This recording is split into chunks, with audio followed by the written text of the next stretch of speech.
Good evening, ladies and gentlemen. You have reached the No Name Cinema Society, and this is our classic movie discussion. We got a big one for you tonight. The beloved The Princess Bride is our movie for discussion tonight here in episode 62.3. Good evening, ladies and gentlemen. I'm one of your hosts, Jonathan BETZLER, here at my home in Los Angeles. This is where I've been for most of 2020. I've got Emma behind me, our unofficial mascot for this evening's discussion. My fellow host for the evening. First, ladies and gentlemen, he's been mostly dead, but my miracle has brought him back. Patrick Taylor is here. Hello. Welcome, Patrick. Talk about Little Princess Bride with us. And also, ladies and gentlemen, with us, he's been resting and dreaming of large women, but tonight he's with us, Zach Domingo. The protege is here. How you feeling, Zach? I'm alive still. Yeah, day by day, right? We're hanging in there, trying to make it work. All right, before we get too into what's going on here, I'm going to go over the schedule for this, our 60-second series of episodes, and it started last Thursday with our current feature and continued this past Monday with our indie spotlight, the film Krisha, and of course tonight is our classic movie discussion, The Princess Bride, and this upcoming Monday, Patrick will be back with us for our sound off, in which case we're going to have an announcement. Alex is going to debut a new segment, spotlighting below the line people, and both Alex and Patrick will join me for the top 5 William Goldman films inspired by tonight's discussion of Princess Bride, and that'll be Monday night. Patrick, are you excited for that? Very excited. Very excited. You're going to dig deep on William Goldman films. He's going to learn some about that prolific screenwriter. It's drinking time, and I only get to drink anymore on the show. I save it all up because money obviously is tight these days after all those months off. So I got Goose Island here. Ladies and gentlemen, let's see what these guys got. Do you guys have anything to join me in drinking tonight? I know you do, Zach. I'm woefully unprepared today. I have no beer. This is the first time. There's no beer. Yeah, you're usually with me. Patrick, you're usually with me too. You guys are my drinking buddies. Well, I'm actually addicted to these Pellegrinos, or to these San Pellegrinos. They're delicious. I'm telling you, you put tequila in here, it is a summer fiesta. All right, guys. The trivia for that I announced at the last episode is that it's possibly the most quoted film of the 1980s from the script by master screenwriter William Goldman based on his book. So obviously that was the information I gave you guys, and a lot of you guessed Princess Bride, and you were right. And the first thing Zach texted me as soon as I told him what the film was Inconceivable. You know, already even before the show he was quoting it, and there are other famous quotes. My name is Inigo Montoya. As you wish. All these have worked their way into the worldwide lexicon. The film might not even have been made had it not been for a cash infusion from one of the biggest TV producers of the 1970s. Director Rob Reiner, of course, was on the TV show All in the Family in the 70s, which was quite possibly, along with the Mary Tyler Moore Show, the highest rated and most award-winning show of that decade, with 4 Emmys for Best Comedy Series in the decade, 1971, 72, 73, and 1978. The creator and lead producer of All in the Family was Norman Lear, and it was his investment in his former star, Rob Reiner, that made The Princess Bride possible. So that is my trivia, guys. You guys ready for anything on the trivia before I do summary? Nope. I got Good. nothing. You learned something? Good. That means we can keep moving. Summary time. Princess Bride, ladies and gentlemen. A sick preteen boy gets a visit from his doting grandfather, who has brought an old book to read him. It's a story of Buttercup, a young maiden who, distraught from the disappearance of her true love, Wesley, agrees to marry the evil prince who lavishes her with gifts and kindness, but actually has more nefarious plans for the young beauty. So, guys, how was that as far as summaries go? Boring, man. Jeez. Boring summary. And this movie is so much better than what you just gave it, but okay. All right. Well, so Patrick giving us a little hint of his opening thoughts here. Okay, so it is time for opening thoughts. I was going to have Zach go first, but since Patrick spilled the beans, Patrick, one sentence, how do you feel about Princess Bride? Everything you want in a blockbuster movie. Blockbuster? It is interesting you consider it a blockbuster, but okay, we'll have to dig into that. And if he doesn't like my summaries so much, he can do them in the future. Zach, what are your opening thoughts? One sentence. The real reason I'm late to recording this podcast is because I was rewatching the movie and I got really into it. So you were just late for the prep. We made it. We're on live on time. So I always like to tell you guys about the notes from the screening. And I screened this in December of 2017, and for most of the audience, it was an all-time favorite. So they were more than happy to revisit it. My personal opening thoughts is it's obviously a great film. I've never had the kind of passion for it that some people have, and it seems like Patrick and Zach have. But I do acknowledge that it's exactly what it set out to be. So that's where we're at with the Princess Bride. Now, I can go in a lot of different directions with the Princess Bride in terms of what makes it successful. You guys love it even more than me, it sounds like. What, as far as you guys are concerned, what is the best part about Princess Bride? Anybody, in terms of elements? Dialogue. The quick dialogue, the back and forth. It holds up. It's hilarious. You can't remember all the jokes. So that's why it's so good every time you watch it, because you're like, oh my God, I remember this joke now. There's just so many of them. The whole trivia was based around the dialogue itself. I said that it was one of the most quotable films of the decade. But here's my counter argument to that. And yes, the lines are quotable and funny. And true to form, and Patrick may realize this when he watches more William Goldman films, because I know he hasn't watched enough yet. He's going to do all the watching this weekend for Monday's Top 5. You know, he'll find that William Goldman himself is an expert in dialogue. But in this particular case, I actually think it's the line readings and unique ideas explored by director Rob Reiner and his actors that make these lines better and more memorable than they actually were in the page. The way Wallace Shawn says inconceivable is what makes it funny. The way Indigo tells him it does not mean what he thinks it means. The way Humperdinck complains about all that he has on his plate. Here, I think the cast elevates the words. As good as Goldman is with dialogue historically, I actually think it's the way that the actors and the overall vision that Rob Reiner had as far as the tone was concerned that makes that dialogue actually memorable and funny. I mean, that's fair. I mean, you can read it on the page and it definitely doesn't come, I'm sure, it isn't as funny as it is actually watching the movie. Having just rewatched it 10 minutes ago. Still feel like it holds up just reading it. Line to line, it's pretty good. It's pretty on point. It's clever. It's witty. I mean, have you read it? Or, I mean, like, because I also think if we read it, we would be remembering how Mandy Patinkin, Carrie Elwes, Wallace Shawn, you know, Chris Sarandon, how they were delivering these lines. That's infused in our brain. And I actually, their choices are kind of out of the box in the way they handle some of this dialogue. So I you know, obviously it's a whole team effort, but in this particular case, you know, the style is so unique. I actually think that the real hero of the film for me is director Rob Reiner, and you'll find out on Monday what a big William Goldman fan I am. I think he's a great screenwriter, one of the best of all time, and this is a great screenplay. And I'll get to some other reasons why. But in this particular case, it's a really tricky tone, very unique, very difficult. So that's why I think Rob Reiner's, you know, should be really commended for having a bold, very self-aware vision here. Every choice he makes could have been construed as cheesy, but it's done with extreme control and often with tongue firmly in cheek. The beautiful fabricated quality of the sets. We're always aware that they're sets, but we're in storybook land. It's okay. It works. It's bold, but we buy it because everything else is on point with the same tone.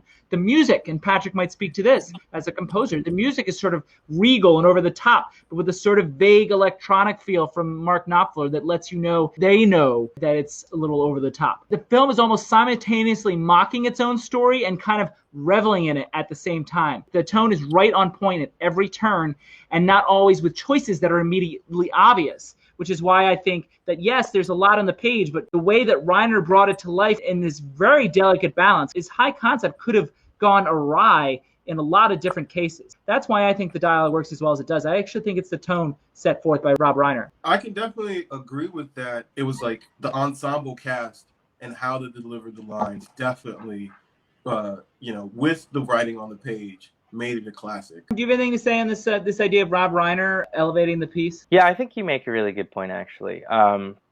It's funny because you described this so well for someone who apparently doesn't love this movie as much as Patrick and I. You know, before we get too far down that rabbit hole, I mean, like, I like the movie a lot. Okay. You know, it's not a top 100 movie for me, for example, but I admire it a lot. I own it. It's a great movie, but it just seems you guys are a little more effusive. I don't know if it would be in my top 100 either, but just as far as how enjoyable this movie is, and I think this actually speaks to exactly what you're talking about, and in the sense of, like, I am so enthralled by the world of this movie every time I watch it. You know, I mean, it starts off being as Patrick put it, the boring synopsis that you put, where it's just a preteen boy sick in bed. You know, you fall into the storybook world of the movie to the point where when they cut back to that, you're like, oh, I forgot that was a thing. Like for a moment, you know. Every choice, though, directorially, you know, you talk about the world that he created. Every choice is in unison with that vision, but with this sort of like wink. You know what I mean? Like it's all sort of like, you know, I think it's so fun because it's so self-aware. Strangely enough, I put Jumanji in the same thing, the remake, where they're not taking themselves seriously. It's a funness on the set. Everything is tongue-in-cheek. That type of an atmosphere that I just really enjoy in like going to see like a film. I was initially going to argue about Jumanji, but as you talked, I started to be like, you know what, there's something there. Because I was actually going to ask you guys, because I couldn't think of a movie that had this same sort of impact, and it's too early to tell for Jumanji, because this movie is beloved. And that's maybe why I felt the need to step back a little bit in my opening thoughts and say, I don't love it as much as most people, but I do admire it quite a bit. And I don't want to, when I say that, I don't want people to think that I dislike the movie. I really, really don't. I want to unpack what you said about casting. You know, Rob Reiner had been an actor himself, obviously, as I talked about in the trivia. And he and his dad, of course, was a famous actor and TV creator and so forth. So it was a lot of the people are from his ensemble. Christopher Guest, of course, was in this Spinal Tap, and Billy Crystal's worked with Rob Reiner as well. Peter Cook was an old colleague. You know, Rob Reiner did bring a lot of these people in. I want to point to the case of Wallace Shawn, because I met Wallace Shawn a couple times during my days at Merchant Ivory. And for those of you don't know it, Wallace Shawn plays Vizzini, the inconceivable guy. And this is his most famous role. He's a very accomplished actor, still working today. He was in Marriage Story just last year. Knowing him and how he used to call the office all the time at Merchant Ivory and visit every now and then, Vizzini is basically an exaggerated version of him. You know what I mean? That's why I, again, credit Rob Reiner, is because he had the vision to know Wallace Shawn personally and be like, I can spin what Wallace Shawn does on a day-to-day basis into this characterization, you know? So that's why I think Rob Reiner's vision here is particularly unique and impressive. The other thing that Rob Reiner, I think, does really well is, throughout his whole career, quite frankly, is comic timing. Whether it was as an actor in All in the Family, or a director, and this is Spinal Tap, or When Harry Met Sally, he lets the editing dictate a lot of the comic pace, and in some cases, lack of cutting. In this film, it's usually pretty fast. I think Patrick already alluded to the rat-a-tat-tat type of quality of the dialogue. I think about the back and forth between Roberts and Indigo during the fight. But he also knows when to pull back, like allowing a lot of the rhyming to be done in an extreme wide shot with them sailing off into the distance. He had a very concrete sense of what was the funniest way to edit each scene. At least that was my perspective. Copy that. Yeah, actually, I wanted to talk about that. Having just watched it, it's like there's so many quick moments, quick jokes. There's that moment where one of the servant dudes comes in. He leans up on the armrest. And like it just stops, and they both just like look at it, and he just pulls back, even going through the fire swamp. They're just having this conversation. He'll just like pick her up and move her over as like a burst of flame just comes out of nowhere. There's so many of these moments. I mean, as a kid, I feel like all this just went totally over my head. But watching this as an adult now, who like pays more attention and cares more about movies, it's like, wow, genius. Yeah, and the casual way with which he carries her, for example, that's not going to be on the page. That's what I call scene work, you know, actors and directors working and finding the best way to elevate and, you know, bring to life what's on the page. And that's why I think Rob Reiner deserves a lot of credit for how memorable this movie is. Just the little things like them jumping onto a horse. Things that you don't expect to happen. Like in an action movie, you expect to see something really awesome with this guy jumping onto a horse. But this is so comical. It was so well timed. And they just kept it moving. Like they didn't like harp on any of these little jokes. They just kept the jokes coming. It's just another detail. And again, that's a director making a small choice that winds up being very memorable. I mentioned the score a little bit and I zoomed past it, but as the composer, before we get any further, did anything about the score and the way that added to the tone? The score was melodrama, and it knew it had to be. You know, it wanted to be, right? It was melodramatic comedy. It put me into the period. Of bad TV. That's what it was supposed to do, and that's what it did. And then the softness of some of the images, like how it kind of looked like they put Vaseline on the lens a little bit. It was just like it was supposed to be a little cheesy. And so yeah, the score definitely did its job. Now the score is done by Mark Knopfler. I'm curious, you guys are younger. Do you guys know who Mark Knopfler is? This was his first score, I believe. He was the lead singer and songwriter of the band Dire Straits, which was huge in the 80s. Their big hit in the 80s was a song called Money for Nothing. It's a good song, but its video is very, very famous. It has a lot of electronic animation. Look on YouTube, the Money for Nothing video. It's pretty famous. That's Mark Knopfler. He wasn't a film composer generally because he was in the middle of being a big rock star at the time, but he did this score. That was sort of an out-of-the-box choice, again, from Rob Reiner. The other thing we sort of alluded to before is, we talk sometimes about great direction is when the performances are all in line with the tone. And if a number of performances are really strong in a movie, then the director really needs to be credited a little bit for sort of keeping everybody on that same page.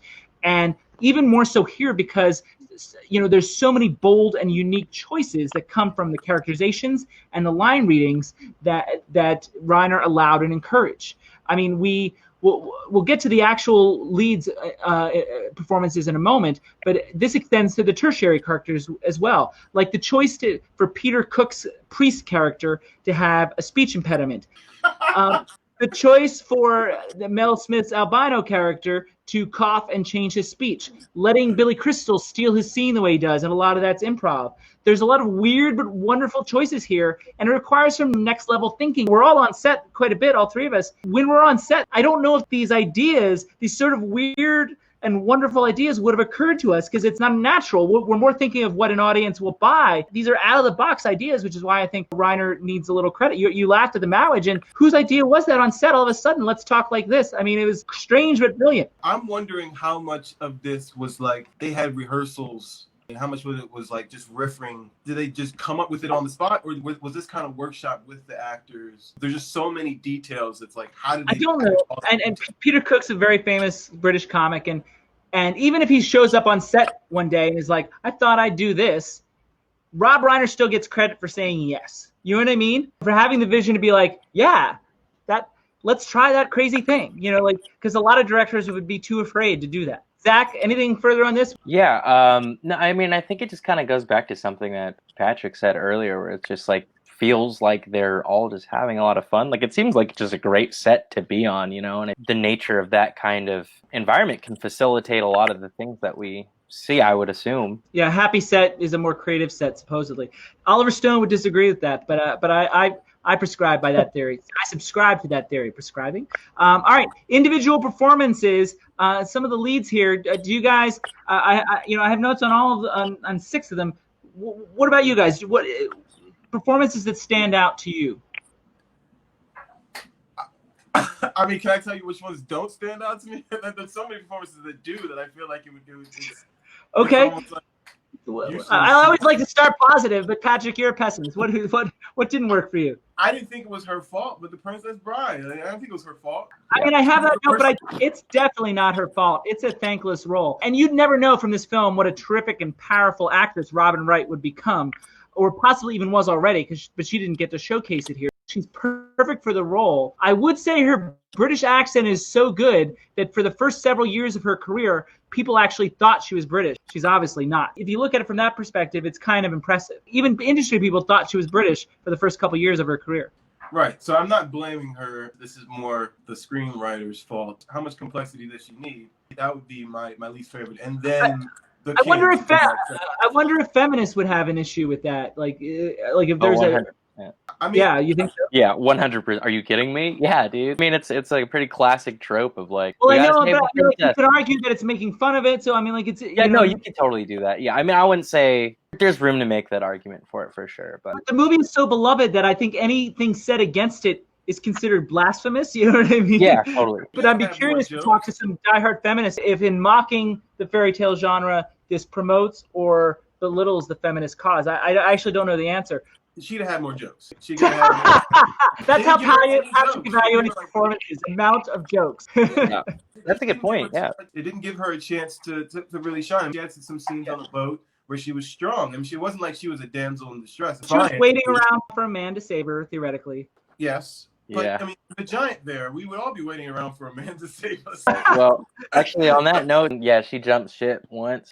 I mean, come on, man. There's the one scene in the fire swamp where she's just like backpedaling. She's got a big old log, and like homeboy is like fighting it, half dying, and she's just chilling. and like all she had to do was hit it with a log, but instead she trips backwards, like does nothing except pokes it with a stick. Let me make it clear, I'm actually not making the argument for it, because I think JB has a really good point where it's like you can definitely make the argument that they're playing around with the trope for sure. You know, on that same note, it's like I think Patrick's right. Like, just giving her a couple jokes, make her a little more of a character. She's just the straight man all the time off of but you know, it's just bouncing off of her so that everyone else can have the punchline half the time. And I mean, everything needs a straight man, but it is interesting that in this case that it's always her. Zach, do you have any performances that you thought were particularly strong, or do you have a favorite performance? You know, I was thinking of it more as the chemistry between characters rather than singular performances. But I mean, a lot of that has to do with Reiner again, like, you know, building that. So I'm going to break down some individual performances, and you guys can tell me what you think. First, Cary Elwes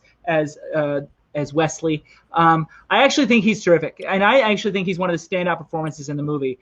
Completely self-aware at all times and quite believable in both aspects of his role. He's the hero, but never turns his back on the comedy. Reiner probably had a hand on this because it's so spot on for the overall vision, but I think Elwes executed it to a T. Guys, Cary Elwes as Wesley. He played it so well that if you close your eyes, that's your Prince Charming. Great casting. You're right that the director kept him in a place where don't take this thing too serious. Even when you're the bad guy, everything's like sarcastic and a little tongue-in-cheek, but I think he played it amazing. I don't think he had the funniest lines, but the way he played with Inigo Montoya was amazing. Like, the sword scene is everything I remember as a child. Well, to bring it back to Zach's point, even in the Fire Swamp, the casual way with which he executed the Fire Swamp was a unique choice and enhanced the character, and I think he executed it really well. The next one is Inigo Montoya. Mandy Patinkin, always been one of my favorite actors. On my old show, Film Revision, I named him the Best Supporting Actor of 1983 for a film I recently screened for Zach in New York. Which one? Yentl. Mandy Patinkin in Yentl, I named Best Supporting Actor of 1983. Do you not remember Mandy Patinkin in Yentl? He's like the main guy. He's like the guy she falls in love with. I don't remember Yentl. I'm sorry. He said he liked it that night. I promise you, ladies and gentlemen. I have him on tape. He's mainly a musical theater actor, Mandy Patinkin, but this may be his most memorable screen role, although I think he's pretty terrific in Alien Nation as well from our 1988 review. This is a tremendous performance, though, thorough and detailed, funny because he plays it so earnestly. Patrick, I think this is one that you like. If Wesley is cool, he's passion. He never lets up. He never lets go of this passion. It's like passion and kind of silly chivalry. I will fight you with my left hand. It's so ridiculous. This is the writing and the casting. I know he did not write, you know, my name is Inigo Montoya. No, he definitely did not. He definitely did not. But I mean, the way he gave the it way every time. he delivered it was pretty awesome. It's awesome. Awesome. Truly awesome. Zach, anything on Inigo, Mandy Patinkin, especially since you don't remember him from Yentl? You're gonna hold that against me forever, aren't you? It's a great performance in Yentl. Yeah, man. I don't know. So I mean, it's kind of going back to like, I keep thinking about the fight scene on the Cliffs of Insanity, and it's just like you just love him immediately. And you're like, oh, he's such a gentleman, but he's a badass too. You're like, he's like the perfect man, but also like, oh, he can be like not a dick. Like, I don't know, man. That was a fantastic performance. Chris Sarandon, Humperdinck. He's deliciously bad and commits to the role in a very convincing way. I think he's actually kind of impressive. Appropriately amusing how nonchalant he chooses to be. He avoids mustache twirling by being casual and matter-of-fact about the events as they transpire. And this is not to say he doesn't seem to care. His motivations are clear. He's just so confident he's going to win, which I think allows these choices to work so effectively. He's my second least favorite character. Because he's the bad guy? But like, yeah. Think about the acting, though. Do you ever not believe him as an actor? I always want to punch him in the face. So, I think that's mission accomplished, I think. Mission accomplished. I think it's actually the same thing with the princess, you know, where it's like, I don't necessarily think it's his fault. I think it might be like a writing thing or whatever, but it's like, he's not given a whole lot other than I'm an asshole. You know, every scene's just like, I am a huge dick. Ha. I don't know. I point to the scene where he goes on about all the things he's got to do. I've got a wife to kill and a kingdom to frame for it. I'm totally swamped. I mean, I think that's beautifully handled. Yeah, that's pretty funny. You also alluded to the scene with the assistant where his assistant leans on the chair. I mean, like, there's a lot of detail in his performance. True. That felt more of like, this is a great moment rather than like, it doesn't make me care or like. Yeah, and I do want to distinguish, like, I think we're supposed to not like the character. I want to be clear, but I want to evaluate the choices Chris Sarandon makes in order to get you to not like the character. I do think that in his scenes, the level of fun wasn't there as much as in the other scenes. Like the scenes where it's like, and I must know this because I'm perfect. That's his chance. Give us some level of endearment to these characters, but it didn't. He did have funny quips, but the opportunities were there for him, and I just didn't connect with them as much as I did with the other characters. But they were the heroes, so of course I'm going to connect with them more. Are there bad guys that you think give great performances?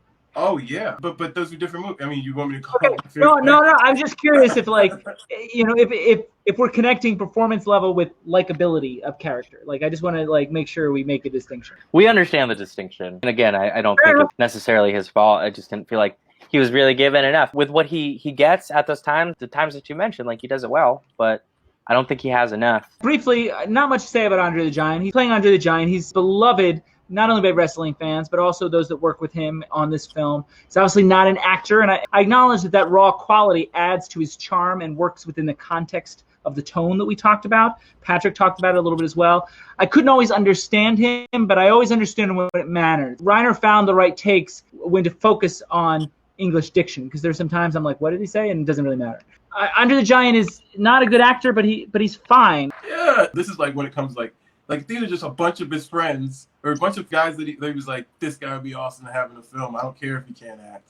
It just added to the general fun of the movie. Like, everything isn't serious. Like, when you saw this guy on camera, you're like, this movie isn't serious at all, which is great. Zach, anything on Andre the Giant? Not really. I think he's great for what it is, you know? Big old, I mean, he's big and lovable. He does that really well. Without really trying, yeah. I'm sure. Wallace Shawn is very lovable in real life. You know, as I've talked about, and I've had some great experiences with him as a person. I don't know how great a performance it is. And at the screening I had in December 2017, they said he was Oscar worthy for this role. And I don't think it's a role big enough for an Oscar, for one. And secondly, I think that Reiner gets a lot of credit here because I happen to know that it's just an exaggerated version of himself. Wallace is making choices for sure. Just look at Marriage Story from last year, and you see shades of Vizzini in that character. Like, Reiner's vision of seeing this character is more impressive to me than anything Wallace Shawn is doing. I hope that doesn't sound too mean. No, I don't think so. I don't have much to add. I think he's funny. Fine. He does his job by humanizing the lesser bad guys, the lesser good guy bad guys. I think he did a really good job to like make us feel bad for the bad guys, right? And so that I give him credit for, because he is shrill, he is annoying, he is that. Like, if he was just a voice actor, you would know he would be the wiry kind of animal who's the evil guy. Like, you just know his voice. He does a good job in that. All right, I'm going to move on to screenplay. And you guys started out with screenplay mainly. Well, you started about the dialogue. So the other elements of the screenplay that I wanted to talk about was I do want to talk about plot a little bit, because if you really think about it, and the movie is so beloved and charming that you don't really think about it, the plot itself has a lot of holes. Like, if I really wanted to be a nitpicky, Indigo's sword having magically finding Wesley when he prays, Indigo surviving multiple stab wounds. It's also pretty unclear why Buttercup agreed to marry Humperdinck in the first place. They didn't bother to explain that. Did he have something on her? Was it blackmail? Did she need to do it to survive initially? All we get is it's 5 years later, she was depressed, so I guess she might as well marry him. But given the carefully cultivated, marvelously executed, heightened tone, none of it seems to matter. All is forgiven. But if you really went over the script, the plot anyway, with a fine-tooth comb, you'd find a lot of questions. It doesn't really bother me. Like, I understand it. But I mean, like, if I were evaluating this against other films, whether it be in 1987 or the 80s in general, you know, it might be worth mentioning. With it's being Fred Savage hearing the story from his grandfather, and then keeps questioning the story, like, oh, that sucks. Oh, what's going on? Yeah. So that gives the story a little bit more room to have plot holes. And, you know, that's actually my next point is I do think in terms of screenplay, that the smartest thing that they did was structure it the way they did by setting it up as a story within a story. And I think that's really important to the success of this movie. On one hand, to Patrick's point, it essentially offers a wink to the audience to allow them to accept this sort of heightened tone. But also by making it a story within a story, they can play around with some of the sillier and out-of-the-box ideas that wound up working so well. Furthermore, it added to the humor. They utilized the kids' interruptions to strong effect without overusing that conceit. And finally, I think that the structure was intimately tied to some of the thematic ideas that we'll get to when we do the T word shortly. I do agree with you, Patrick. The structure saves the plot. Again, if you look at it closely, the plot's still thin. Am I wrong, Zach? You're not wrong, but I just don't care because the movie's so fun. I mean, that's the whole thing, right? I mean, it's like, and it's fun, and you're right. But like, said, yeah. You know, they put it out there where it's like, none of this matters. You guys ready to move on? Let's do it. All right. It's time for the T word. This is where we talk about themes of a movie. We try to dig a little bit deeper than other review shows and try to understand what's at the heart of what the film is really saying. What do we take away from the film after watching it? What does it say about our lives and existence? What are the themes? I have a couple things, obviously. I want to give you guys the opportunity. Do you guys have themes that you'd like to share that you take away from this particular film? Yeah. Nothing other than surface level for me. All right. Patrick, you have one. A theme is, love. I have two themes, obviously. The main one is love conquers all. Love can conquer any obstacle. The main theme that I got from Fred's story is that give stories a chance. Give them a chance before you judge them. You might fall in love with the story. This kid melted to the story, and maybe that's going to form a love affair for books or for fantasy. But I think that's a interesting thing. It's impressive, Patrick, because you basically hit on both my themes tangentially. Like it's like you got the basic elements of my themes, but you sort of chisel around the edge of what I had in mind. Which is not to say there's a right or wrong. Both of those are viable takeaways from the film. But it's interesting that you and I were concentric circles, but with slight overlap, not a lot of overlap. So here's what I got. I'll start with love, even though that Venn diagram, that's what I meant to say. I'll start with love because that was my second theme, but you started with it, so I'll start there. And I wouldn't call it love conquers all, but I would say love in general. It may seem cheesy, and the film does it with a wink and a smile, but I do think Reiner and Goldman are examining the power of love and what it can drive us to do. Not just that it conquers, love is a motivation. And I don't just mean romantic love for a princess by a farm boy, but also love for a grandson by his grandfather, for a departed father by his son, for a good friend who accepts you as you are and appreciates all your quirks, even if they are rhyming. The film shows what we'll do for love and how the absence of it can cripple us, in the case of Buttercup. Perhaps part of the reason the film is so beloved is because it hits on something as universal as this. So I do think that love is a thing. So you were in the ballpark, at least in the same ballpark as me, just maybe on opposite ends of the stadium. Zach, how do you respond to love? I don't. Ask every ex-girlfriend I've been with, am I right? You actually gave it more depth than I was really thinking about it. But yeah, that's true. I mean, I have really nothing to say. That's the whole movie, right? They put that out on Front Street. Well, I will not doubt you. That's why again. It's my second theme. Yeah. That's not my second theme. I have a first theme that I think is actually bigger, and Patrick sort of touched on it. Patrick, do you want to elaborate on the love theme now that I've gone a little deeper into it? Yeah, I mean, I think the way you broke down the characters, I think even you could even go even further, and you go to like that couple in the house. That's even about love and getting back to the passion for your craft. Yeah, and also, I mean, even Humperdinck, the love of oneself to some degree is a form of love. Right. You were hitting around what I think is the main theme of the movie, and maybe Zach will buy this one a little bit more. Storytelling as a theme of the film. The film is parodying the fairy tales that kids have grown up with for generations, but in a loving way. But by framing it as a story within a story, it sort of celebrates the very art of storytelling, particularly the oral tradition that allowed the fairy tales to be passed along for centuries. Not only does it have fun with playing with some of the tropes of those stories, it also shows that the impact that they can have on the listener or reader. After all, out of everyone in the film, who would you guys say has the character arc out of everyone in the whole movie? Indigo. I don't think so. I think it's the kid. The man with 6 fingers. His character didn't change. He just accomplished his goal. It's Fred Savage's character to me that has the real character arc in, initially being resistant to the story and then and you even alluded to it yourself when you talked about it, coming around and accepting it and accepting different ideas when hearing them in story form. His character becomes a little more well-rounded over the course of the movie, all as a result of experiencing a story. I also think the film highlights the effect of sharing stories have. They become common threads in our life experience. And as the film shows, they can cross generational borders as well as many other borders. As much as the fake story cemented a bond between grandfather and grandson, the film itself continues to light generation after generation. I've got 10 years on Patrick or so and 20 years on Zach, and we've all seen this movie before, and we all admire it, even though I think the film is older than both of them. At a time when art and artists are threatened, this sort of film brings us back to the meaning behind it all, the shared experience that binds us and brings us closer together. I think this movie is both that and about that. So that's what I've got on storytelling and The Princess Bride. Zach, did that one ring a little more true to you? Oh, definitely. Yeah, I mean, I think, there's the aspect of, like, you know, the story can, like, appreciating stories for sure, but also there's this, there's a degree of, like, don't take it so seriously all the time and just enjoy it, you know? There's that moment where he's just like, what's happening? Like, can't be this way. I want it differently, grandfather. And then he's just like, okay, dude. He's like, you need to take a step back, dude.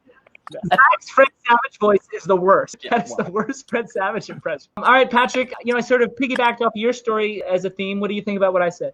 Let me tell you, I kind of buried the lead here.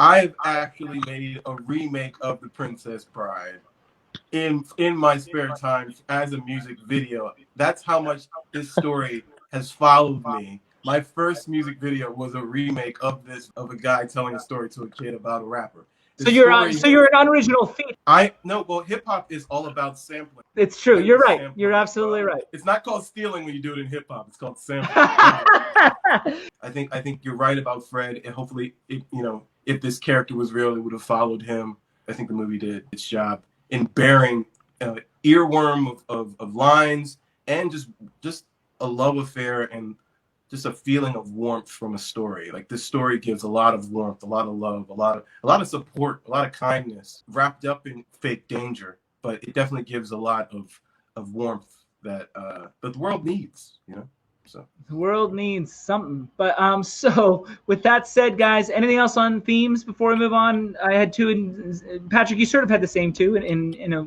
roundabout kind of way. You lie. Yes. Zach, you're more Davey-esque and you're less interested in the themes. It sounds like you're good. I'm good. Which brings us to, ladies and gentlemen, the classic movie showdown. And this one's going to be really interesting. Patrick, you're a composer. I need you to write me a little jingle for the classic movie showdown. For next time, you need to play me a few keys to really pump people up for this showdown. This is the segment when we have two movies pitted up against each other in NCAA bracket style showdown, and the votes happen at screenings that I have. This one happened in December 2017, like I said. And to further explain, Patrick will read the rules to you. All right. 1, seating criteria varies from bracket to bracket. 2, films at JB hosted screenings need to be 15 years or older. Voters are eligible if they see both films within a 12-month period. Voters must see both films in JB's presence because JB loves people. JB is ineligible to vote, but breaks ties. That's it. All right, those are the rules. Patrick has actually never been to one of our screenings, but Zach has. Oh, I have. Yeah. And he's voted a couple times in the last year or so. Not that we've had screenings anytime recently. But anyway, so we got the 80s bracket that we're looking at tonight, Princess Bride, and it's a second round matchup. So I'm going to go through for you the round by round breakdown. First thing, Princess Bride is an 11 seed. So in the first round, it goes up against a 6 seed, and in this case, it went up against 6 seed Tootsie. Princess Bride versus Tootsie in the first round, and of course, Princess Bride would defeat Tootsie, a slight upset, at least by seeding criteria, and move on to the second round. The other first round matchup we did in episode 54.3 that Patrick was a part of when we did The Last Temptation of Christ. And Last Temptation of Christ was a 14 seed and went up against number 3 seed. Here you go, it's E.T. So E.T. versus Last Temptation of Christ. And Patrick, do you remember what won? E.T. has to have won. Yeah, he was on the episode, but yes, E.T. did win, which brings us to our current matchup, a second round matchup. Here it is for you, 80s bracket, number 3, E.T. versus number 11, The Princess Bride. Holy cow, this is a big matchup. Two of the biggest films. E.T. is probably was the biggest film of the decade at the box office. Princess Bride is one of the most beloved films of the decade. Didn't do as well at the box office initially, but certainly had its impact afterwards, especially on home video and such. So, guys, that's our matchup here. First, now the vote already happened. These guys are going to opine, but their votes don't count. They're just going to, what they would have voted had they been there. The screening happened in New York. So, Patrick, E.T. versus Princess Bride. Coming in, I was like, oh, yeah, Princess Bride, just because that was what I just watched. But then I think, as a child, watching E.T. opened up my mind to science fiction. Huge science fiction guy now. And I don't actually watch a lot of comedies. I wouldn't watch anything like The Princess Bride today. So E.T.'s effect on me is greater probably than The Princess Bride. But it's hard to vote against this. But I'm going to pick E.T. I truly believe in aliens after this movie. So, and you didn't believe in princesses after Princess Bride? I mean, but I've never seen an alien. I've seen princesses on TV. I know those exist. But this movie made me feel like it was possible. What about rodents of unusual size? Do you believe in those? I'm going to look out for those sinkholes going to the beach, but I don't believe in those. All right, Zach, you had some audible reaction. I couldn't figure out what E.T. versus Princess Bride. Is this a slam dunk for you? I mean, well, Patrick's being all objective over here, having to really look at it. My first thing was easy Princess Bride. No, it was not even a question. But I haven't seen E.T. in I don't know how long. I still don't feel like that would really change my mind. I love sci-fi too, Patrick, but no, man. You're not old enough. I'm gonna see if we could sway your vote back. If you were stuck on a desert island and you had to pick either E.T. or Princess Bride, that's all you could watch for the rest of your life, which one would you pick?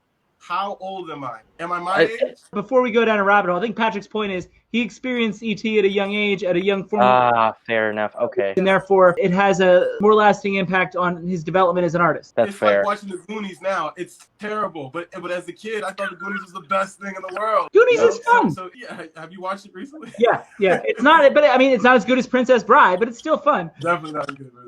But that's not the matchup. Right. Goonies didn't even make the 80s bracket, I don't think. Good. It's not one of the top 64. So, Yeah, all right, y'all hating on Goonies. It's a fun movie.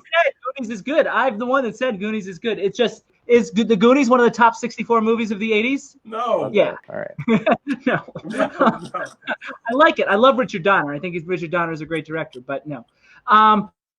Okay, so this is the kind of discussion with people trying to convince each other to change their votes that we had in December of 2017. It was hotly contested. So that was kind of fun. And the audiences debated for a while because they listed both films as all-time favorites. Now, before I reveal the winner, Zach, I'm curious, was it close for you?